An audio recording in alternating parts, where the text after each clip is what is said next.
बिना डॉक्टर के पास जाए अपनी बीमारियों को घर में ही बिना पैसों के कैसे ठीक करना है, ये आज की बौद्ध कहानी की मदद से हम जानेंगे। तो चलिए दर्शकों, कहानी की शुरुआत करते हैं। हमारा शरीर वो साधन है जो हमें मुक्ति के द्वार तक लेकर जाता है। यही हमारा सबसे बड़ा साथी होता है। एक स्वस्थ शरीर आपके लिए एक वरदान हो सकता है, लेकिन एक बीमारियों से ग्रस्त शरीर आपके लिए एक श्राप होता है। ऐसा शरीर आपको जिंदगी भर दुखी रखेगा, चाहे आपके पास कितना ही धन क्यों ना हो। अगर आपका शरीर बीमारियों से ग्रस्त है तो वह धन आपके किसी काम का नहीं रह जाएगा, क्योंकि आप अपने धन का भोग ही नहीं कर पाएंगे। एक सन्यासी अपने शिष्यों को इसी प्रकार के उपदेश दे रहे थे। सन्यासी ने उनको बताया कि बहुत सारे योगी पहाड़ों में जाकर कठिन तप करते हैं, बहुत दिनों तक भूखे रहते हैं, व्रत करते हैं। वह ऐसा इसीलिए करते हैं ताकि वह अपने शरीर को मजबूत बना सके, ताकि उनका शरीर लंबे समय तक जीवित रह सके और वह लंबे समय तक जीवित रह के मुक्ति के द्वार खोल सके। जब सन्यासी अपने शिष्यों को यह सब बता रहे थे, तब वहां पर एक बुजुर्ग आदमी अपने जवान बेटे को लेकर उनके पास पहुंचा। बुजुर्ग आदमी की आंखों में एक चमक थी, उसके चाल में एक सफलता थी और उसके पूरे व्यक्तित्व से एक तेज निकल रहा था जो सबको अपनी ओर आकर्षित कर रहा था। लेकिन उसका जवान बेटा उसके बिल्कुल विपरीत था। उसके चेहरे पर कोई तेज नहीं था, उसके चाल से वो थका थका लग रहा था। उस जवान युवक को देखकर ऐसा लगता था जैसे सारे संसार की विपत्ति उसी के कंधों पर आ गई हो। उसमें जवानी के कोई लक्षण दिखाई नहीं दे रहे थे। वह ऐसा प्रतीत हो रहा था जैसे जवानी में ही उसे बुढ़ापा आ गया हो। आश्रम के शिष्यों की तरफ बिना कोई ध्यान दिए वो बुजुर्ग आदमी अपने बेटे को लेकर उस सन्यासी के पास पहुंच गया। उन्होंने सन्यासी से हाथ जोड़कर प्रार्थना की कि आजकल के युवा बच्चों में कोई तेज नहीं बचा है, सब में बुढ़ापा पहले से ही आ गया है। लेकिन अगर मैं अपनी बात करूं तो आज बुढ़ापे में भी मुझे कोई बीमारी नहीं है, मैं बिल्कुल स्वस्थ हूं। लेकिन जब मैं अपने बेटे की तरफ देखता हूं तो मेरा दिन दुखी हो जाता है, क्योंकि ये अपने पिता से पहले ही बूढ़ा होने लग रहा है। और एक पिता के लिए इससे ज्यादा दुख की बात क्या हो सकती है। उन्होंने सन्यासी से प्रार्थना की कि आप आयुर्वेद के झाता हैं, आप इतने बड़े सन्यासी हैं, आपके पास तो बहुत सारे तरीके होंगे जिससे मेरे बेटे को बुढ़ापा आने पर भी बीमारी ना पकड़े। अगर आपके पास ऐसी कोई औषधि है तो आप उसे देने की कृपा करें, जिससे मैं चिंता मुक्त होकर अपना जीवन जी सकूं। सन्यासी ने उस बुजुर्ग आदमी के युवा बेटे की तरफ देखते हुए कहा कि औषधि तो बीमार आदमी को दी जाती है, लेकिन इस युवक को देखकर ऐसा लगता है कि इसे कोई बीमारी नहीं है, बल्कि इसके खान पान, इसके रहन सहन और इसकी दिनचर्या में थोड़ा बदलाव करने से इसका पूरा जीवन बदल सकता है। असल में इंसान अगर बीमारी आने से पहले ही सतर्क हो जाए तो उसके पास बीमारी नहीं आएगी, लेकिन हम बाद में सतर्क होते हैं जब बीमारियां हमारे शरीर में प्रवेश कर चुकी होती हैं और उसके बाद औषधियों के इलाज के अलावा और कोई तरीका हमारे पास नहीं बचता। लेकिन मैं सबको कहता हूं कि जो भी इंसान अपना स्वस्थ शरीर चाहता है, अच्छा खुशहाली से भरा जीवन जीना चाहता है, उसे अपनी दिनचर्या में कुछ नियम अपनाने होंगे। उसे कुछ भोजन ऐसे खाने होंगे जो उसके शरीर के लिए लाभकारी हो, और तीसरा, उसे कुछ ऐसे योग सीखने होंगे जिन्हें वो जीवन भर कर सके। अगर वो सिर्फ इन 3 बिंदुओं को विस्तार से समझ लेता है तो उसका शरीर उसके लिए वरदान साबित हो जाएगा। उससे अपने शरीर की वजह से इस जीवन काल में कभी भी कोई कष्ट नहीं उठाना पड़ेगा। ये 3 बिंदु मैं तुम्हें विस्तार से समझाने की कोशिश करता हूं। इन 3 बिंदुओं में सबसे पहले हमारा भोजन आता है। जिस प्रकार का भोजन हमारा शरीर ग्रहण करेगा, उसी प्रकार की वह ऊर्जा पैदा करेगा। अगर हम अपने शरीर में बासी खाना डालेंगे तो वह आलस्य से भरा रहेगा, वह हमेशा सुस्त रहेगा। लेकिन वहीं पर अगर हम उसमें ताजा खाना डालेंगे तो हमारा शरीर सुस्ती से भरा रहेगा, उसमें कोई आलस्य नहीं रहेगा। सन्यासी ने अपने कथन पर और प्रकाश डालते हुए बताया कि किसी भी देश का भोजन वहां की ऋतुओं और वहां की जलवायु पर निर्भर करता है। ऋतुओं के हिसाब से सर्दी का अलग खाना होता है, गर्मियों का अलग खाना होता है, और उसी प्रकार अलग अलग ऋतुओं का अलग अलग खाना होता है। और अगर हम जलवायु की बात करें तो जो लोग समुद्र के किनारे रहते हैं उनका खाना अलग होगा, और जो लोग रेगिस्तान के पास रहते हैं उनका खाना उनसे बिल्कुल अलग होगा, क्योंकि अलग अलग देश में वहां की जलवायु के हिसाब से फसल उगाई जाती है, और जो फसल वहां पर उगती है उसी के हिसाब से वहां पर भोजन तैयार किया जाता है। लेकिन चाहे किसी भी देश या किसी भी जलवायु का भोजन क्यों ना हो, अगर तुम अपने भोजन के साथ कुछ खाद्य पदार्थ और लेते हो तो तुम्हारा शरीर अपने आप सुस्त रहेगा ऊर्जा से भरा रहेगा। उदाहरण के लिए मैं तुम्हें बताना चाहता हूं कि खाने के साथ गाय का देसी घी बहुत ही लाभकारी होता है, लेकिन जरूरत से ज्यादा घी खाना भी नुकसानदायक हो सकता है। इसीलिए जब भी आप अपने सुबह या फिर रात्रि का भोजन करें तो उसके साथ 2 से 5 चम्मच देसी घी का सेवन अवश्य करें। इससे आपके शरीर के जोड़ों के अंदर वह घी पहुंचता है, जिससे आपके जोड़ उम्र बढ़ने पर भी अच्छी तरह काम करते रहते हैं। तुमने बहुत सारे लोगों को देखा होगा जिनके घुटनों में दर्द रहता है, जिनके हाथ में दर्द रहता है। यह बीमारी तभी होती है जब हमारे शरीर में पर्याप्त मात्रा में तेल नहीं पहुंचता है। तेल यानी कि देसी घी। देसी घी हमारे शरीर के लिए सबसे ज्यादा लाभकारी होता है। इसके अलावा रात के खाने के बाद गाय का दूध अवश्य पिए। गाय का दूध भैंस के दूध से ज्यादा बेहतर होता है, क्योंकि गाय के दूध से हमारा दिमाग तेजी से काम करता है, उसकी कार्य करने की क्षमता बढ़ती है, शरीर में सुस्ती बढ़ती है। सन्यासी ने आगे बताया कि सुबह सुबह तुम्हें भरपेट खाना खाना चाहिए, क्योंकि वो खाना दिन भर काम करने से हजम हो जाता है। लेकिन रात में अगर भरपेट खाना खाया जाता है तो हमारा शरीर नींद में जाने के बाद उसको खाने को अच्छी तरह से हजम नहीं कर पाता, और इसी वजह से कुछ लोगों का पेट सुबह सुबह अच्छे से साफ नहीं हो पाता है। और जब पेट अच्छे से साफ नहीं होता, उसी से बहुत सारी बीमारियों का जन्म होता है। सन्यासी ने सभी शिष्यों को चेतावनी देते हुए कहा कि हफ्ते में कम से कम एक दिन बहुत ही हल्का खाना जरूर खाएं, या हो सके तो व्रत भी धारण कर लें, क्योंकि एक दिन खाना ना खाने से या कम खाना खाने से हमारा कोई ज्यादा नुकसान नहीं होगा, लेकिन फायदा यह होगा कि हमारे पाचन तंत्र को एक दिन के लिए आराम जरूर मिल जाएगा।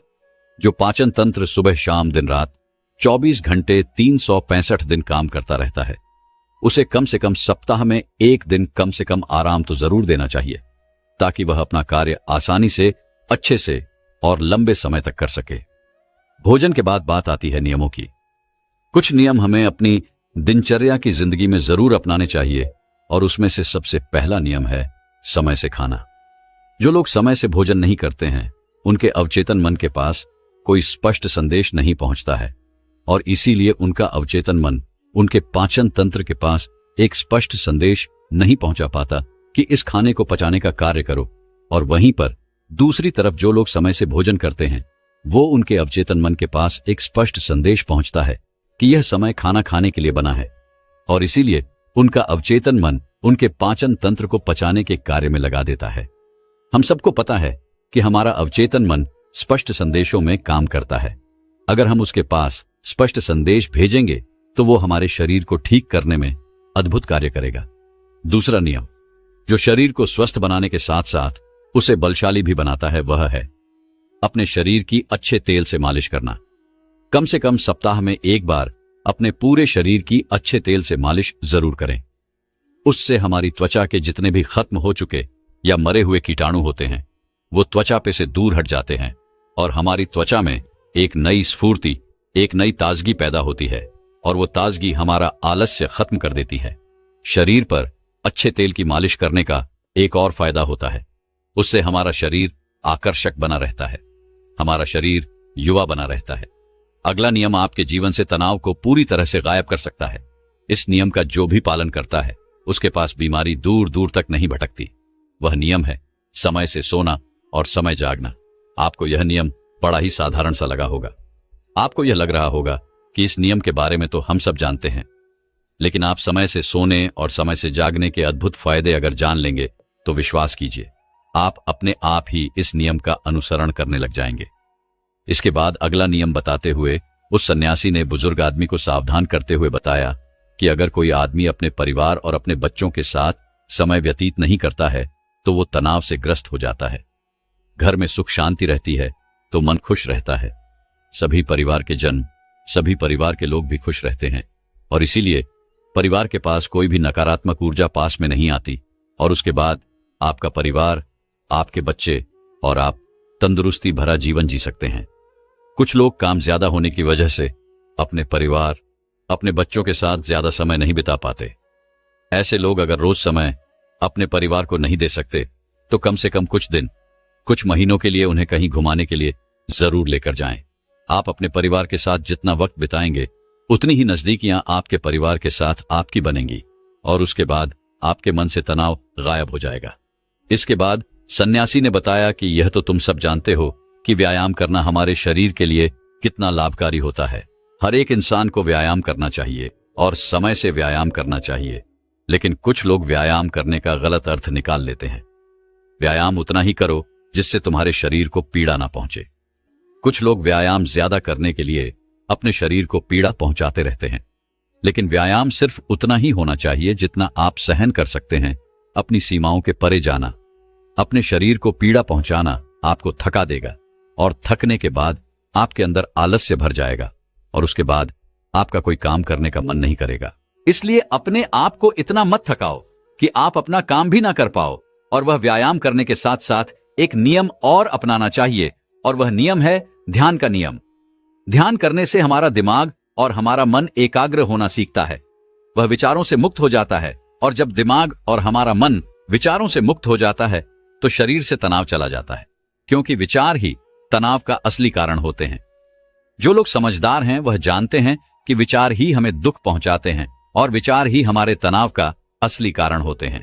इसीलिए लोग शून्यता में जाने का ध्यान करते हैं।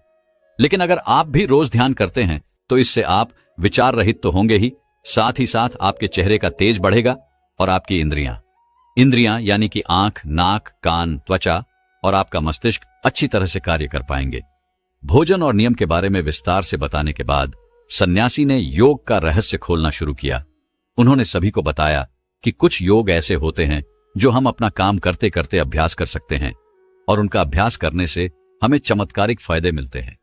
एक योग जो सबसे ज्यादा लाभकारी होता है और जिसे करने के लिए अलग से समय नहीं निकालना पड़ता, आप कोई भी काम करते हुए उस योग को कर सकते हैं, और वह योग है गहरी सांसें लेना। जब भी आप सांस लेते हो तो अपनी नाभि से सांस लेने की कोशिश करें। सिर्फ छाती में सांस भरकर या अपने कंठ में सांस भरकर ना छोड़ें। नाभि तक सांस को जाने दें और नाभि से ही सांस को आने दें। उसके बाद आप अपनी सांसों के साथ एक संबंध स्थापित कर लेंगे। जीवन का रहस्य ही सांसों में छुपा हुआ है, और जितनी गहरी आपकी सांसें होंगी उतना ही गहरा आपका ध्यान होगा। और यह योग हम कोई भी काम करते हुए कर सकते हैं। मान लीजिए कि तुम कोई भी काम कर रहे हो तो उसमें गहरी सांसें लेने में तुम्हें कोई भी अड़चन नहीं होनी चाहिए। उसके बाद अगला योग समझाते हुए सन्यासी ने बताया कि जब भी तुम सोने के लिए जाते हो तो हमेशा याद रखना कि तुम योग मुद्रा में जाकर नींद ले सको, क्योंकि योग मुद्रा की नींद अगली सुबह तुम्हारे लिए ताजगी भरी लेकर आएगी। आखिरी योग बताते हुए सन्यासी ने बताया कि एक योग जिसके लिए तुम्हें अपना थोड़ा सा समय देना होगा, लेकिन थोड़े से समय के बदले उसके फायदे बहुत लंबे होंगे। वह योग है अपनी इंद्रियों के लिए। योग तुम्हारी इंद्रियां जो होती हैं वो जिंदगी भर तुम्हारा साथ निभाती हैं। तुम्हारी आंखें देखने का काम करती हैं, तुम्हारे कान सुनने का काम करते हैं। उसी प्रकार हर एक इंद्रियां अपना कार्य अलग अलग भिन्न रूप में करती रहती है। लेकिन समय के साथ साथ जैसे जैसे इंसान की उम्र बढ़ती है, इन इंद्रियों की शक्ति कम होने लग जाती है। इसीलिए इंसान को ऐसे योग करते रहना चाहिए जिससे उनकी इंद्रियों कभी भी कमजोर ना पड़े। उदाहरण के लिए आंखों की शक्ति बढ़ाने के लिए त्राटक ध्यान का प्रयोग किया जा सकता है, और कानों की शक्ति बढ़ाने के लिए कानों से सुनने का अभ्यास किया जा सकता है। सिर्फ हमें अपनी अलग अलग इंद्रियों पर अलग अलग समय पर अपना ध्यान केंद्रित करना है। जैसे कि हम खाली बैठे हुए सिर्फ सुनने पर ध्यान लगा रहे हैं, हमारे कानों में हर प्रकार की ध्वनि प्रवेश कर रही है, हमारा पूरा ध्यान सिर्फ सुनने पर लगा हुआ है। इस ध्यान को सिर्फ कुछ पलों तक करने के बाद आपको खुद ही महसूस हो जाएगा कि वह इंद्रिय आपकी अच्छी तरह से काम करने लग गई है। इसीलिए यह भोजन नियम और आखिर में यह योग आपके जीवन को बदल सकते हैं। बुढ़ापे तक आपके पास कोई बीमारी नहीं आएगी। उसके बाद सन्यासी ने सभी को वहां से प्रस्थान करने के लिए कहा और खुद आयुर्वेद की औषधियां बनाने में लीन हो गए। दोस्तों, क्या कोई एक ऐसी औषधि हो सकती है जिस औषधि को लेने पर जीवन में कभी कोई रोग ना हो और वो हमारे पूरे शरीर पर कार्य कर जाए? तो आपको बता दें कि ऐसी औषधि नहीं हो सकती कि जो वो एक औषधि मात्र लेने से हर बीमारी पर वो कार्य करे, हर बीमारी को ठीक करे, हर बीमारी से बचाए। ऐसी औषधि नहीं हो सकती। पर दोस्तों, एक ऐसा तरीका है, एक ऐसा उपाय है जिससे हम जीवन भर हर बीमारी से दूर रह सकते हैं, बच सकते हैं। निश्चित रूप से ऐसा तरीका है आपको जो हर एक समस्या, हर एक बीमारी से बचा सकता है। एक बार एक आदमी जो हमेशा बहुत बीमार रहता था, वो एक आयुर्वेद के बहुत बड़े गुरु के पास जाता है और गुरुदेव से पूछता है कि हे गुरुवर, या कोई ऐसा औषधीय है तो मुझे बताइए, जो कि एक ही औषधि से सारे रोगों को खत्म कर दे। यदि ऐसा कोई औषधीय है तो मुझे बताइए। मैं अपनी इन शारीरिक समस्याओं से, रोगों से, बीमारियों से बहुत ज्यादा परेशान हूं। तब वह संत बोले, अगर तुमने ये पूछा होता कि क्या कोई ऐसा उपाय है जिन्हें करने से सारे रोग खत्म हो जाए, तो मैं कहता हां, ऐसा उपाय है। पर एक ही औषधि जो अनेक रोगों में, बीमारियों में काम करे, ऐसी कोई औषधि बनी ही नहीं है। पर एक ऐसा उपाय है। तब वह व्यक्ति बोला, ठीक है महात्मा जी, आप वह उपाय के बारे में हमें बताने का कष्ट करें। तब वह गुरुवर बोले, आज मैं तुमको यह बताऊंगा कि हम कैसे अपने पूरे स्वास्थ्य को ठीक रख सकते हैं और शरीर की कोई सी भी, कितनी भी भयानक बीमारी से बच सकते हैं। तो यह तरीका है अपने शरीर की प्रकृति को समझना, अपने शरीर की प्रकृति को हमेशा संतुलित रखना। इससे आपकी आयु भी बढ़ेगी, सौंदर्य भी बढ़ेगा, हर प्रकार से आपको इससे लाभ मिलने वाला है। तो करना क्या है? वात, वित्त, कफ, ये एक सिद्धांत को अच्छे से समझना है। फिर गुरुवर उस व्यक्ति से कहते हैं, तो पहले स्थान पर तुम यह समझो, हमारे शरीर की प्रकृति कैसी है, कि वात प्रकृति के लक्षण क्या होते हैं, असंतुलित है तो कैसे संतुलित किया जा सकता है। फिर वह महात्मा बोले, सबसे पहले तुम समझो कि वात प्रकृति की स्थिति में आपके बालों पर, आपकी आंखों पर, आपकी त्वचा पर क्या प्रभाव पड़ता है। आपके बाल रुखे होने शुरू हो जाते हैं और झड़ने शुरू हो जाते हैं।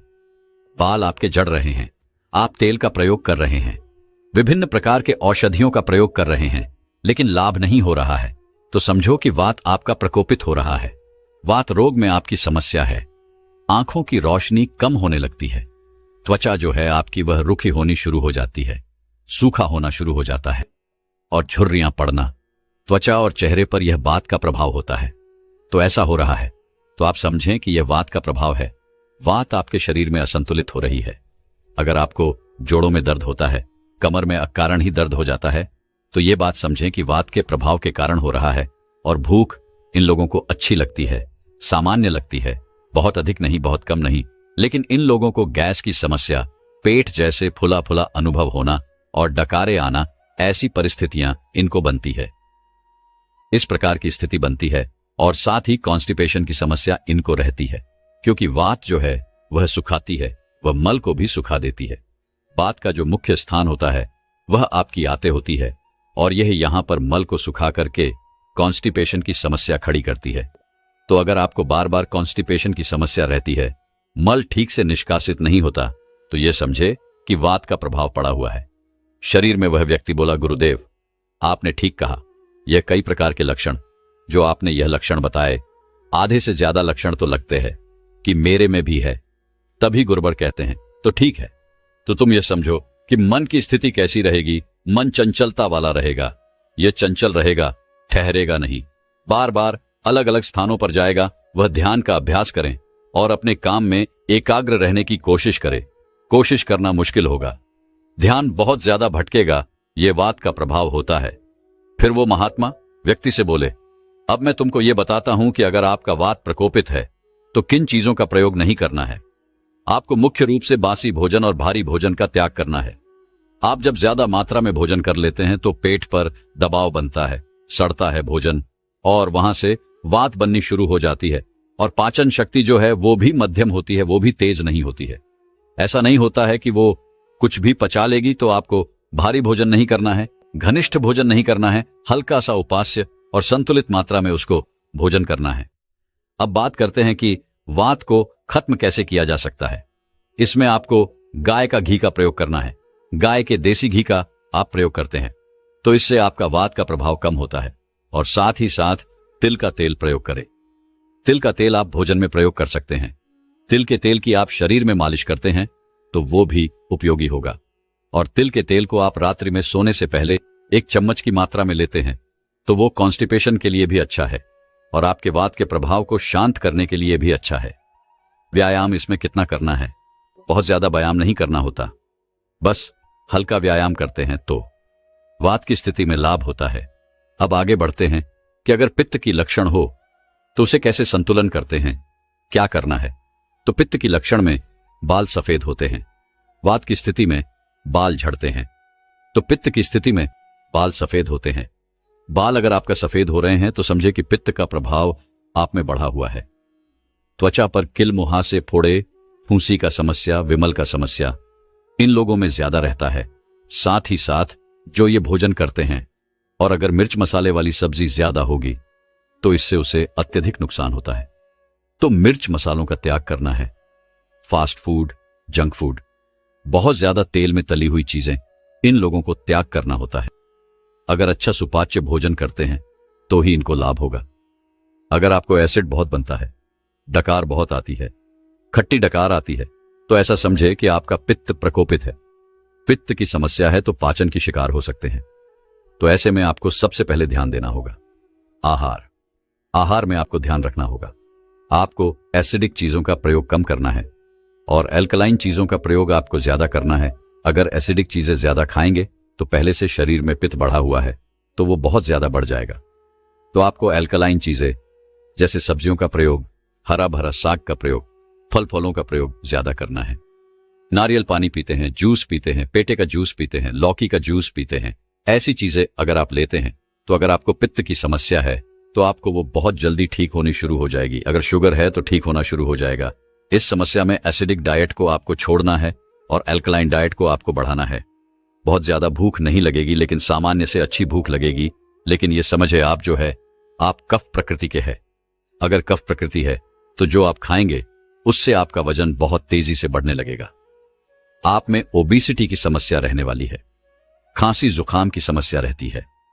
ओबेसिटी के कारण होने वाली जो बीमारियां हैं जैसे कि डायबिटीज जैसे समस्या रहने की प्रधानता रहती है। कफ प्रकृति के व्यक्तियों में अधिक रहती है। इससे व्यक्ति अगर अपने आप को सक्रिय रखते हैं, अच्छे जीवन शैली रखते हैं, लाइफस्टाइल में कुछ बदलाव लाते हैं तो बिल्कुल ठीक है।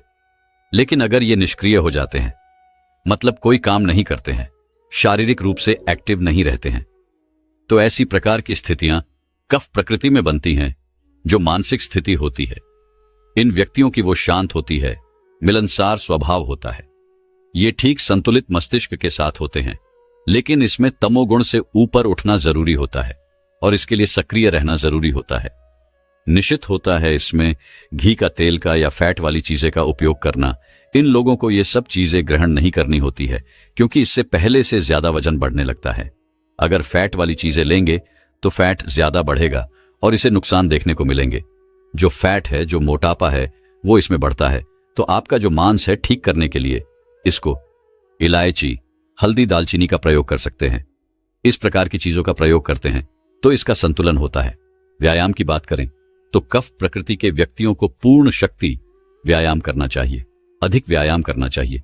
ऐसा व्यायाम करना चाहिए जिससे कि उनके शरीर से पसीना निकले, जिससे कि लगे कि थकान हो। ऐसा व्यायाम उनके लिए उपयोगी रहेगा।